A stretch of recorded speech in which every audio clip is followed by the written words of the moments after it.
I've learned a lot about how God, communicates in other ways besides just to our heads, but to our hearts and through our eyes and through the things we see and our emotions. By being married to someone like Miracle, who is such an emotive, artistic sort of person, and it's really helped me a lot to broaden my idea of who God is and broaden my idea of how God works. As we begin the question of what does it really mean to have a good marriage? Why in the world did you get involved with one another? Why did you get married?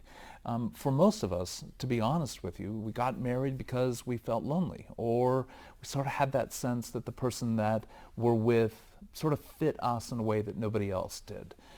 Those are good reasons to be married, but it's not enough through the hardships of life to somehow sustain a marriage. You really have to have great clarity as to what the destination of marriage is. The obvious point of you will not arrive at the point that you're intending until you know where it is that you wish to go. And the real goal of marriage is not to have a good marriage. The real goal of marriage is to have a marriage that reveals something about God to this world and reveals something about God to one another. And so as we begin, we're going to be talking about these three concepts: what it means to leave our mothers and our fathers, what it means to weave together a sense of union through how we use words, and what it means to join our bodies with a level of pleasure and passion that God intended to become one flesh.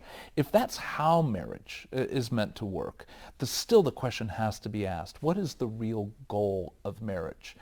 Certainly marriage was brought together so that we would not be alone. A radical phrase in Genesis 2, God said it is not good for man to be alone. So we are married in part because God does not want for us to experience the loneliness that comes in isolation. Certainly it's the context of raising children, but there's really a very central reason why we're married, and that is to reveal God and the necessity of the gospel. I can say this very bluntly. There's nobody on the face of the earth that I love more than my wife, and no one who has hurt me more than my wife. And I can say it quite pointedly.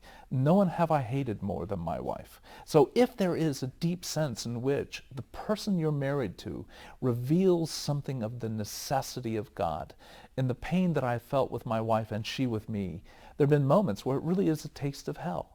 Yet on the other hand, to know what it means to be reconciled, to know what it is to know forgiveness and the kind of intimacy that is possible in a marriage, it really has been for both of us a great taste of heaven. And so if marriage is really intended to be the context where you know the need for the gospel, it's also the context where you have an opportunity to make that gospel known to others. So the real point behind a marriage is to make God known to each other and to the world around us. The price and the cost for that is our very life. And yet the gain is not only a level of intimacy and joy in this life, but the anticipation of what it will bring in the wedding feast of the Lamb.